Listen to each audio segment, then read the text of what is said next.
बिहार में जिस हिसाब से बेतहाशा क्राइम में वृद्धि हो रही है और सबसे ज्यादा छोटी बच्चियों के साथ गैंगरेप हो रहा है, इसका मामला अभी ठंडा ही नहीं हुआ। दरभंगा में मामला है, कई जिलों में मामला है। इनसे पहले जो मुख्यमंत्री बनी वो भी प्रथम महिला मुख्यमंत्री बनी। इस तरह की भाषा का प्रयोग नहीं करना चाहिए। एक्सेप्ट नहीं किया बिहार सीबीआई एक्सेप्ट भी करेगा तो न्याय थोड़ी मिलने वाला है। सब तो एनडीए का लोग मिला हुआ है। नमस्कार।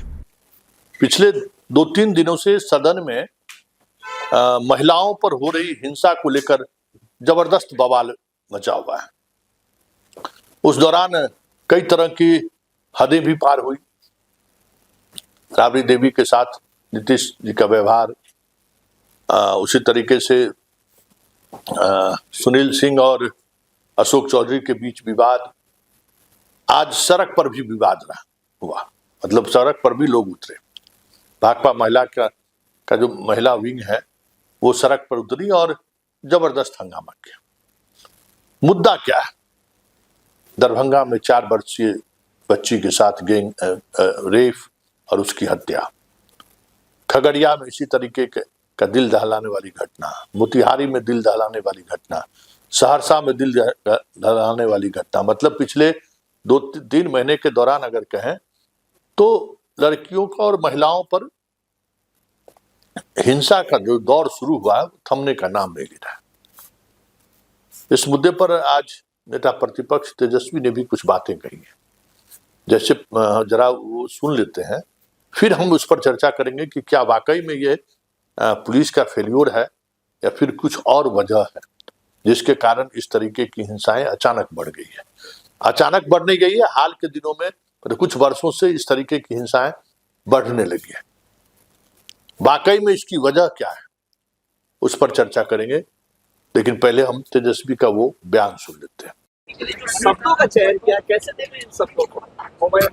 देखिए, बिहार में जिस हिसाब से बेतहाशा क्राइम में वृद्धि हो रही है और सबसे ज्यादा छोटी बच्चियों के साथ गैंगरेप हो रहा है, कई बड़ी बड़ी घटनाएं हुई। नीट का मामला अभी ठंडा ही नहीं हुआ। दरभंगा में मामला है, कई जिलों में मामला है।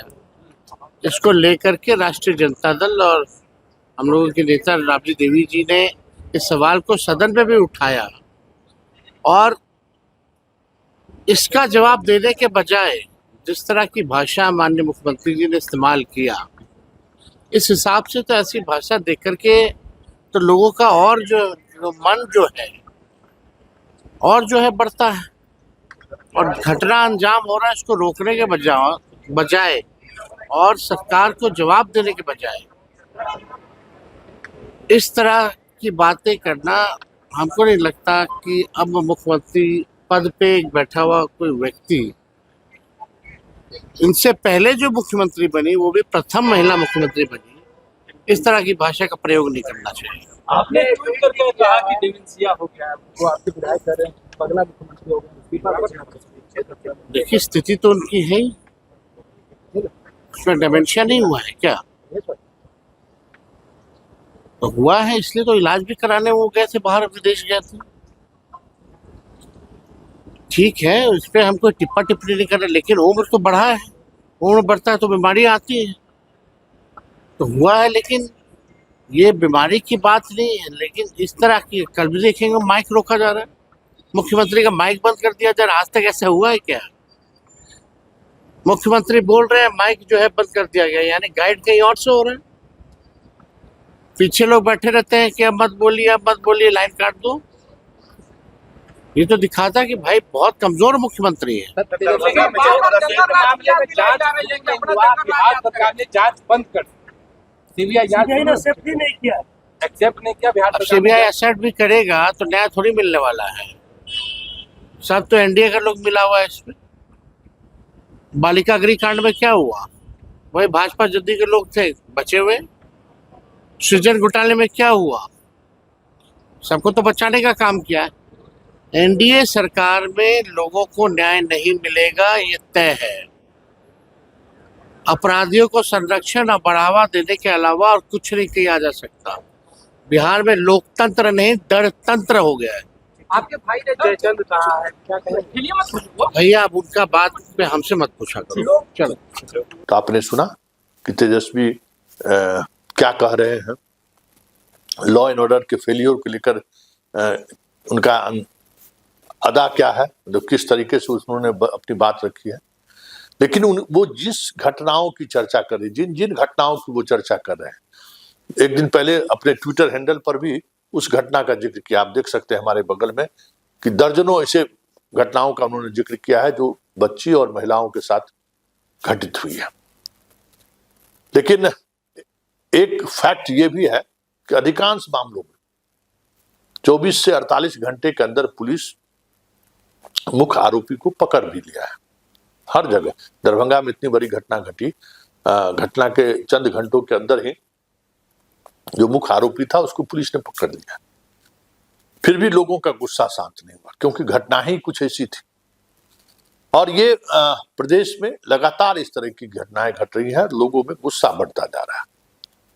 लेकिन बड़ी बात यह है कि क्या ये घटना लॉ एंड ऑर्डर का फेलियर है या फिर उस सामाजिक ताना बाना का फेल होना है जो एक रिश्तों के सहारे बरसों बरस से नहीं, कितने बरसों से चला आ रहा है। क्योंकि इन तमाम घटनाओं पर अगर आप गौर करेंगे तो लड़की के साथ, बच्ची के साथ, महिलाओं के साथ इस तरीके का व्यवहार करने वाला पड़ोस का रहने वाला लोग है, रिश्तेदार हैं, नातेदार हैं, वो घटनाओं को अंजाम दिया है।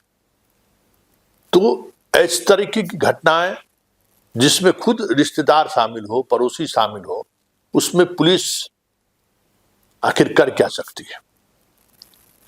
इन तमाम अपराधों में जो अपराधी पकड़े गए हैं, अगर उसके बैकग्राउंड को अगर आप गौर करें तो ये सारे लोग ऐसे लोग हैं जो कहीं न कहीं ड्रग के सिंडिकेट से जुड़ा हुआ है। आज गांव में स्थिति ये है कि शराब तो बंद हो गया, शराबबंदी है, लेकिन गांव गांव का यूथ ड्रग्स के आदी हो गए हैं और वो ड्रग्स इस तरीके की घटनाओं को अंजाम देने में बड़ी भूमिका अदा कर रही है। हाँ, ड्रग्स को रोकने में पुलिस विफल जरूर है।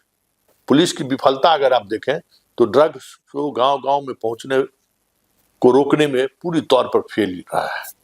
यूं कहे कि कई जगह तो हो सकता है कि सिंडिकेट में शामिल भी हो पुलिस के संरक्षण में ये चीजें चल रही हैं। लेकिन जो इस तरीके के अपराध पर अध्ययन करने वाले जो लोग हैं, उनका मानना है कि ये तमाम तरह के अपराध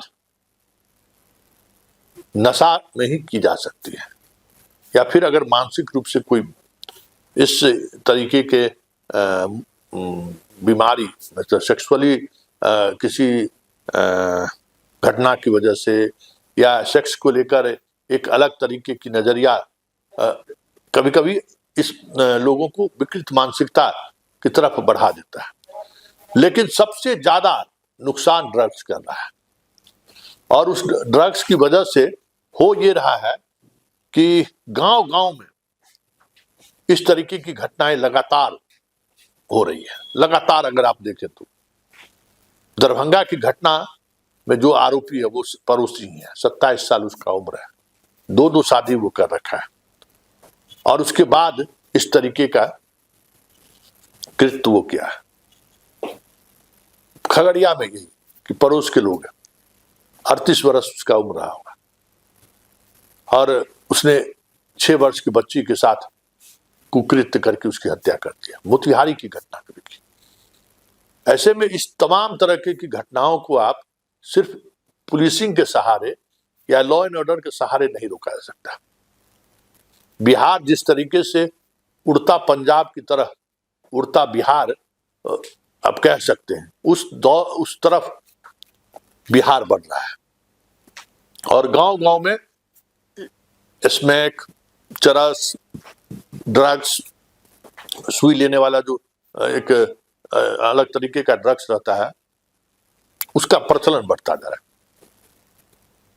तो क्या ये माना जाए कि भले आप शराबबंदी के आड़ में आपने शराब को युवाओं से दूर करने में कामयाब तो हो गए, लेकिन एक अलग तरीके के नशा में बिहार के युवाओं को आपने धकेल दिया, जिसको रोकने में पुलिस पूरी तौर पर विफल है। और इस तरीके के सिंडिकेट को रोकना भी मुश्किल तो है। तो क्या माना जाए, स्टेट का फेलियर या फिर सरकार की नीति?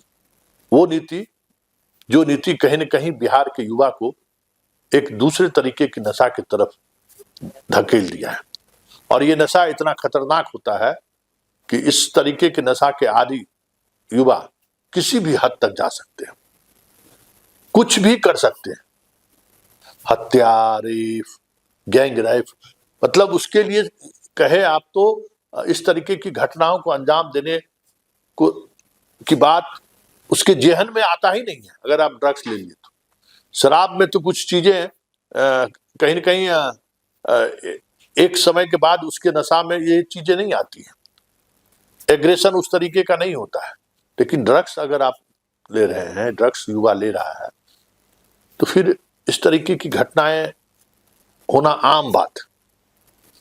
और अगर इसको रोकना है तो शराबबंदी का फिर से अध्ययन करने की जरूरत है, या फिर जिस तरीके से ड्रग्स का प्रवेश गांव-गांव में हो रहा है उसको कैसे रोका जाए, इस पर काम करने की जरूरत है।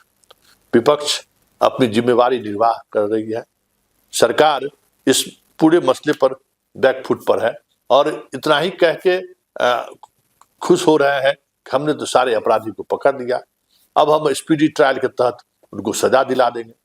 लेकिन सवाल अपराधियों के पकड़ने का नहीं है, सवाल सजा दिलाने का नहीं है, सवाल यह है कि इस तरीके की मानसिकता क्यों बढ़ रही है बिहार के समाज में, जबकि बिहार का समाज इस तरीके की मानसिकता से दूर रहा है। महिलाओं की हिंसा को लेकर बिहार में खासकर इस तरीके की हिंसाओं के मामले में बिहार काफी पीछा रहा है। लेकिन हाल के वर्षों में जिस तेजी से इस तरीके की हिंसा बढ़ रही है, अगर बिहार की सरकार शराबबंदी नीति या ड्रग्स का जो सप्लाई का चेन गांव-गांव में पहुंचा है उस पर कड़ी कार्रवाई नहीं की, तो पंजाब से भी बुरी स्थिति अगर बिहार में हो जाए तो कोई बड़ी बात नहीं होगी।